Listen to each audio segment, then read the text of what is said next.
নমো তাচ্ছা ভগবতো অরহতো সম্মা সম্বুদ্ধস্স।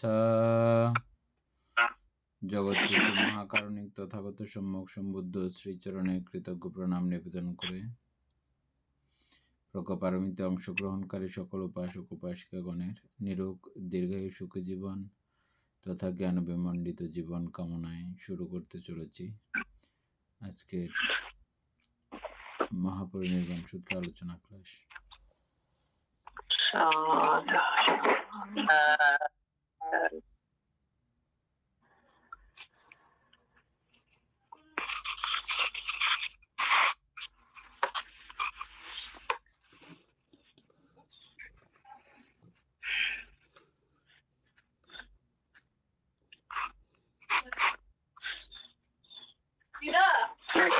চুলো অন করো, অন করতে দিছি যে এখানে বন্ধ করে দিব না।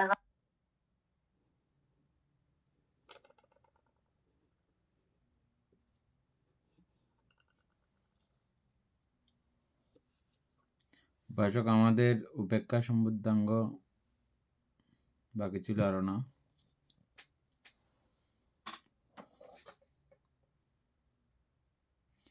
আপনার মিউট আছে বানতে। আচ্ছা, উপেক্ষা সম্বুদ্ধাঙ্গ 10টা, এগুলো একটা একটা আলোচনা করার কথা ছিল যে। হ্যাঁ বানতে, ওই সুকুমার পাড়ে ছিল।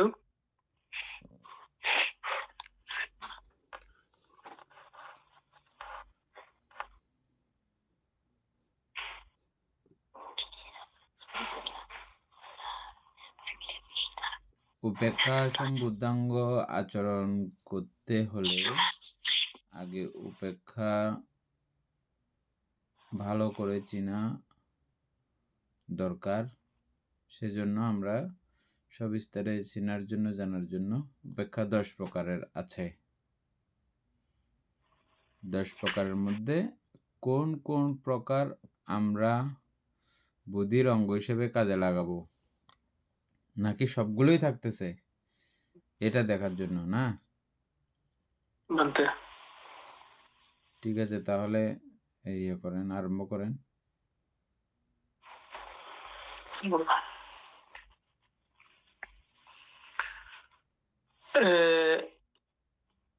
এটা কার ইতে ছিল? সুকুমার পড়ুক, পরে আলোচনা করি আমরা। সুকুমার অথবা ওই নাম কি জানি আমাদের, তার সাথে মনে হয় আজকে বাবুর।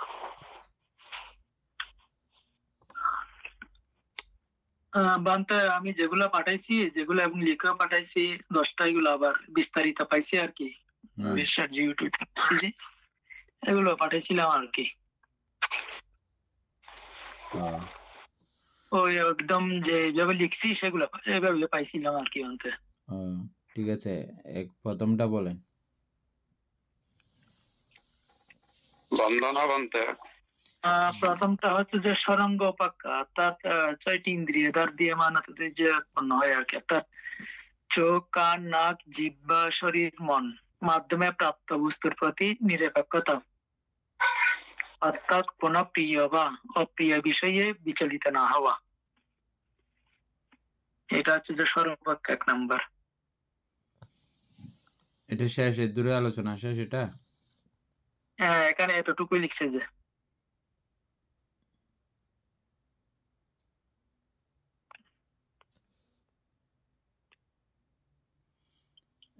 যেহেতু বাবু বলেন তো, এই ষড় ইন্দ্রিয় পথে যা যা বিষয় আসবে চাইলেই কি উপেক্ষা করে থাকা যায় বা যায় না, বা কিভাবে যায়, এটার কোনো উপায় আছে কিনা?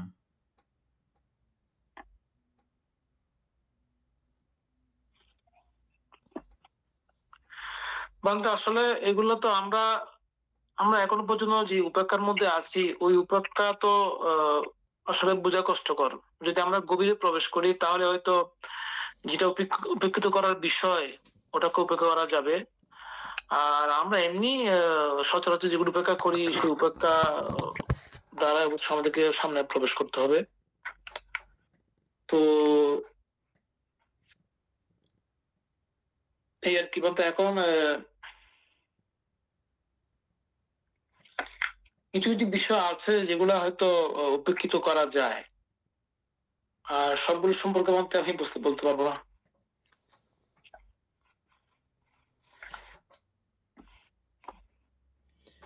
কিছু কিছু বিষয় আছে যে এমনিতেই উপেক্ষিত হয়ে যায়। আমাদের ওইটা তো ঠিক আছে, এমনি এরপরও আর কি বলতে। হ্যাঁ, আমাদের যে আমরা উপেক্ষা স্বগত চিত্ত পড়ছিলাম না, হুম, এই উপেক্ষা স্বগত চিত্ত কেন হয়েছে? এই সর অঙ্গ দ্বারা স্পর্শিত বিষয় অনেকগুলো আছে যে এমনি নর্মালি উপেক্ষিত হয়ে যায়। হ্যাঁ বলতে, কারণ যেগুলো সচরাচর আমরা সবসময় পছন্দ দেখি বা ইয়ে করি, এগুলো হয় না, হয়। অপছন্দ হয় না, এটা মাঝখানে গিয়ে উপেক্ষা ভাব নিয়ে থেকে যায়।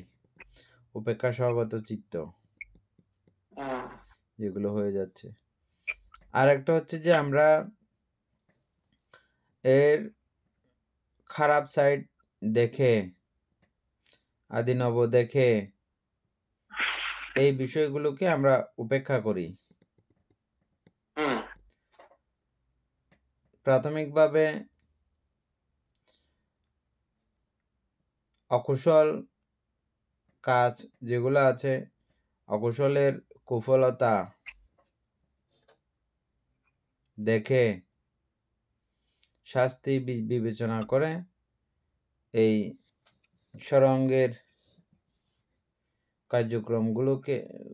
কার্যক্রমগুলোর মধ্যে উপেক্ষা ভাব, উপেক্ষা শক্তি তৈরি করেন।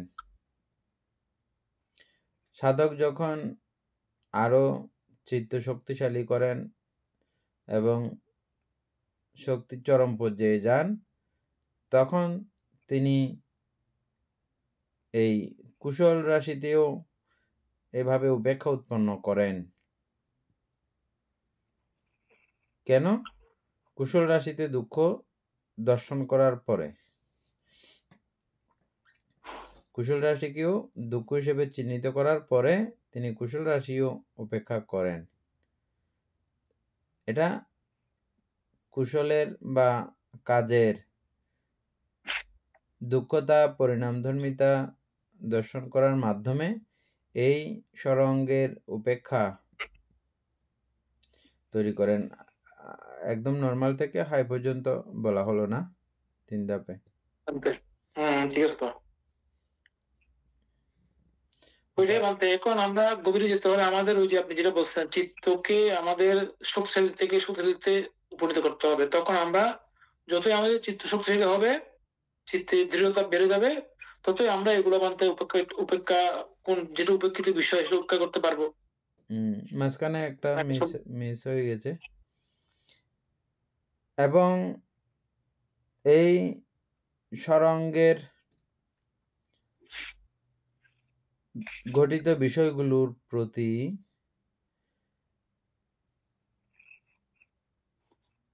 কোন রকমের লাভ, কল্যাণ বা কোনো কিছু মনে করার মতো মানসিক অবস্থা যখন হারিয়ে ফেলেন, অর্থাৎ এক কথায় সব বিষয়গুলোকে যখন শূন্য দেখেন, তখনও এই ভাবে সরঙ্গের সমস্ত কার্যাবলীতে উপেক্ষা ভাব উৎপন্ন হয়। একদম লো থেকে হাই পর্যন্ত পুরা আসছে এখন। মানে চোখ একটা বিষয় দেখতেছে, এটা দেখার পরে আমাদের বিদর্শন জ্ঞানে কি হলো, দেখলো যে রূপ যেটা দেখতেছে এবং চোখে দেখতেছে, চোখের অদ্যপান্ত বিচার করলো, আর রূপ দেখতেছে, রূপের অদ্যপান্ত বিচার করলো, দুই দিকের ফলাফল ওই জিরু। তখন ওই বিষয় থেকে তিনি মুখ ফিরিয়ে নেন, অর্থাৎ উপেক্ষিত করেন সমস্ত কার্যকে। এভাবে 6 ইন্দ্রিয়, এটাকেও সরঙ্গ উপেক্ষা বলে। আশা করি বুঝতে পেরেছেন সবাই।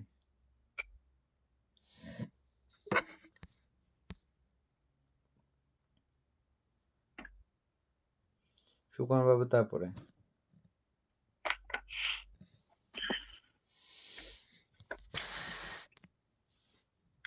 ব্রহ্মবিহার উপেক্ষা বানতে।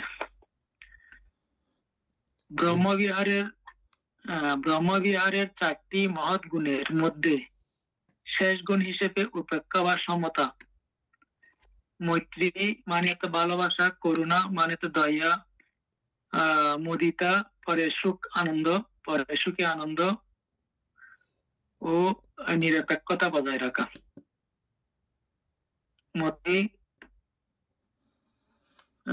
মুদিতা, মৈত্রী, করুণা, মুদিতা। উপেক্ষাটা মানে তো এখানে লেখা নেই আর কি, যেটা এটা। সুকুমার দাদা ওইটা আবার ওই ফরক আই শুনেছি তো ন বুঝি কি বিকি উপেক্ষাবে এটা হচ্ছে ব্রহ্মবিহার আমরা তো না উপেক্ষা করুণা মুদিত উপেক্ষার মধ্যে তো এটা তো মোটামুটি চিনি।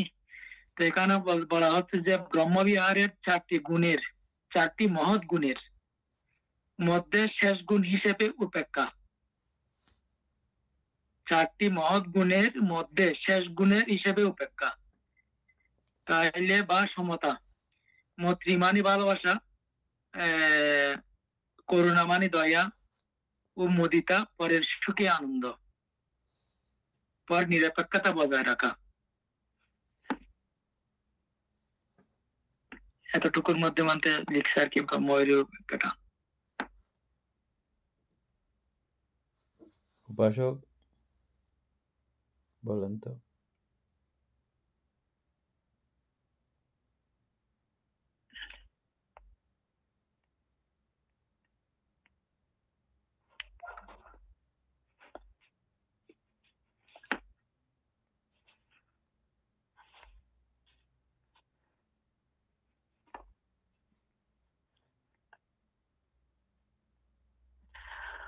ব্রহ্মবিহার উপেক্ষাটা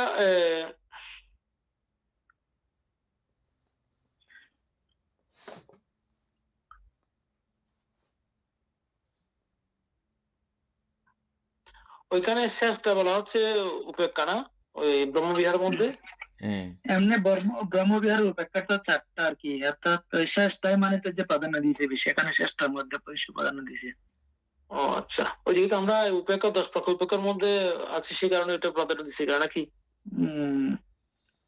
মৈত্রী, করুণা, মুদিতা উপেক্ষা, এই উপেক্ষাটাই মানে তো যে ব্রহ্মবিহার উপেক্ষা। এমনি 4টাই আছে না, চারটা ব্রহ্মবিহার উপেক্ষা, একটা হবে না, 4টাই হবে।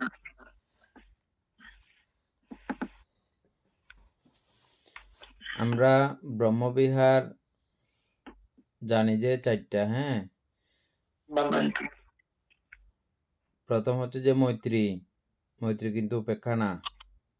মৈত্রী ওই মৈত্রীর মধ্যে উপেক্ষা নাই। 2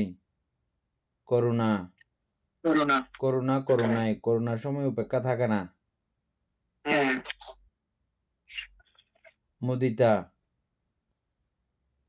মুদিতার সময় শুধু মুদিতাই থাকে, উপেক্ষা থাকে না। 4 নাম্বার হচ্ছে উপেক্ষা। এইটা হচ্ছে যে ব্রহ্মবিহার উপেক্ষা। এটার উদাহরণ কিরকম দিয়েছিলাম আমরা? মায়ের উদাহরণ দিয়েছিলাম। মায়ের উদাহরণ সন্তানের প্রতি মায়ের সন্তান শত ক্ষতি করলেও মা নীরবে সহ্য করে এবং ক্ষমা করে দেয়। ঠিক একইভাবে কেউ আপনাকে গালি দিল, যে কোনো মানুষ ক্ষতি করলো, মারলো, পিটলো, যা কিছু করার করলো, তাতেও আপনি ক্ষমা করে দিলেন।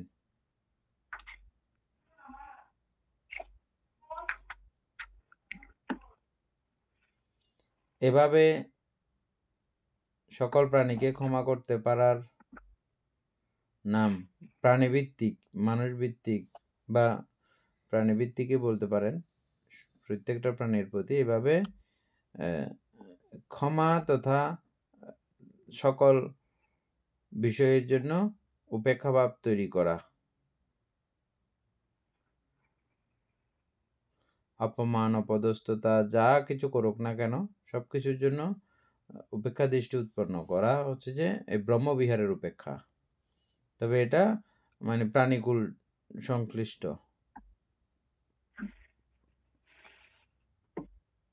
দুইটা গেল, তারপরে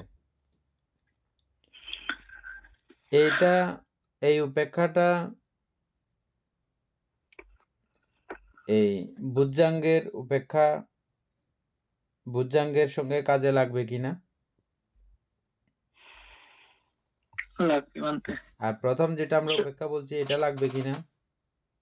এটা তো অবশ্যই লাগবে। এটাও লাগবে বলতে। হ্যাঁ, এটা আমরা কয়েক ধারায় বলেছি, সব ধারা লাগবে কিনা?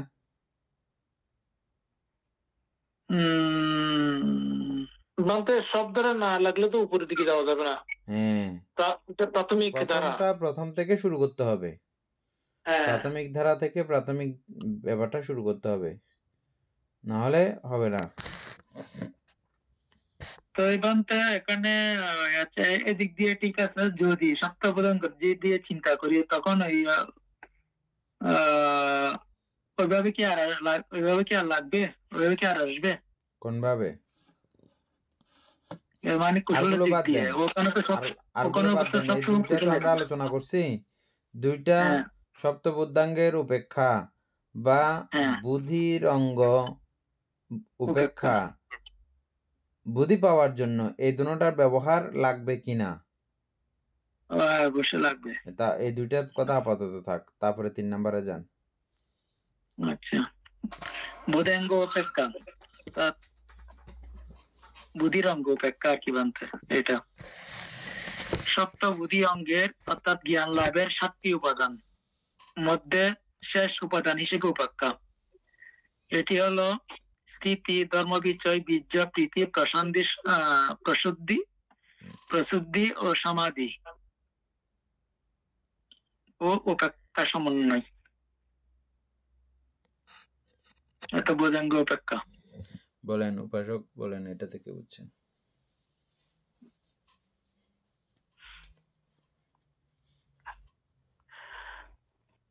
বলতে এই সপ্তবুদ্ধাঙ্গের যে উপেক্ষাটা, এটাতে যদি উপেক্ষিত ভাব চলে আসে তাহলে তো এখান থেকে বুদ্ধিতে চলে যাবে। এটি কি বলা হয়, এটার মধ্যে যে বিষয়গুলো উপেক্ষিত হয়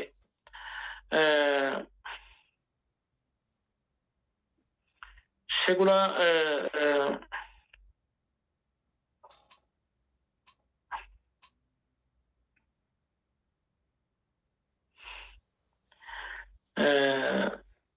এটা বলতে আসছে না মাথায়।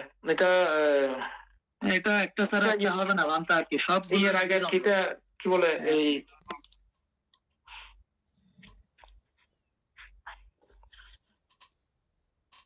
সুশান্ত বাবু বলেন।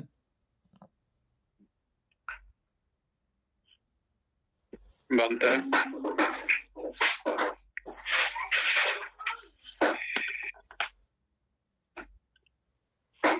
বলতে পারবো বলতে আমি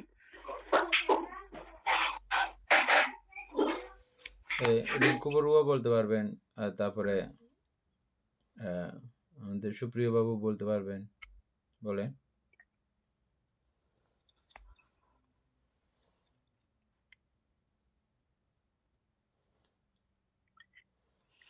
আজকে সুপ্রিয় বাবু আসেন নাই মানতে মনে হয় নাকি? সুকুমার বাবু বলেন।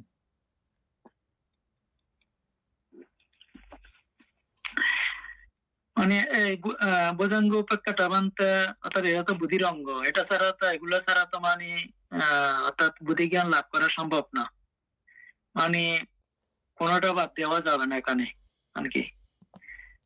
তো এগুলো যদি উপেক্ষিত হয় বানতে তাহলে মানে তো একদম ওই মার্গর আর কি, মার্গর পথে আর কি, নির্বাণের পথে বানতে এই 7টি অঙ্গ। এমনি বুদ্ধির অঙ্গ, এটা বুদ্ধি অঙ্গ তা বুদ্ধির অঙ্গ, তো জ্ঞান লাভের জন্য মানতে 7টি অবশ্যই দরকার হবে। স্মৃতি ছাড়া এও হবে না, ধর্ম বিচার ছাড়াও হবে না, বীর্য ছাড়াও হবে না, প্রীতি ছাড়াও হবে না, প্রসূতি এবং সমাধি এগুলো ছাড়া তো হবে না বানতে। এগুলো তো এমনি আমরা চার্ট বানিয়ে রাখার জন্য বলতেছি, চার্ট বানিয়েও রাখবেন। আর তাছাড়া এটা কয়েকবার আলোচনাটা শুনবেন আরো। এবং এটা অত্যন্ত যেহেতু গুরুত্বপূর্ণ, সপ্তবুদ্ধাঙ্গের মধ্যে একটাও যেহেতু কম হলে যেহেতু হবে না। বলতে ওই উপেক্ষাটাই সমতায় রাখে আর কি। এতক্ষণে বলছেন, হুম, এতক্ষণে ঠিকঠাক মতো বলছেন। এটা এটা না বুঝলে বা মাথায় না থাকলে হবে না, বুঝছেন? হ্যাঁ উপেক্ষা হচ্ছে যে এখানে স্মৃতি, আপনি ঠাঁসায় স্মৃতি বাড়াই দিয়েছেন, স্মৃতির প্রতি বেশি আপনি বেশি গুরুত্ব দিয়ে ফেলছেন। স্মৃতির প্রতি উপেক্ষা বা মধ্যস্থতা ভাব আপনি রাখতে পারেন নাই, তাহলে হবে না। তো সেখানে আপনার কি করতে হবে? উপেক্ষা মানে হচ্ছে যে সেখানে মধ্যস্থতা, এটা ঠাঁসায় কষিয়ে করলেও হবে না, এটা মধ্যস্থতা থাকতে হবে। আবার ছেড়ে দিলেও হবে না। ঠিক একইভাবে আরো বাকি যে 6টা আছে প্রত্যেকটার মধ্যে এই উপেক্ষা দৃষ্টি সম্পন্ন হয়ে, মধ্যস্থ দৃষ্টি সম্পন্ন হয়ে অবস্থান করার নাম হচ্ছে যে বুদ্ধাঙ্গ উপেক্ষা। বুঝছেন? মানে আপনি বীর্য একদম বাড়িয়ে দিলেন না, উপেক্ষা। এই উপেক্ষা হচ্ছে যে সবকিছুর মধ্যপন্থা, মধ্যস্থতা করে চলতে থাকা।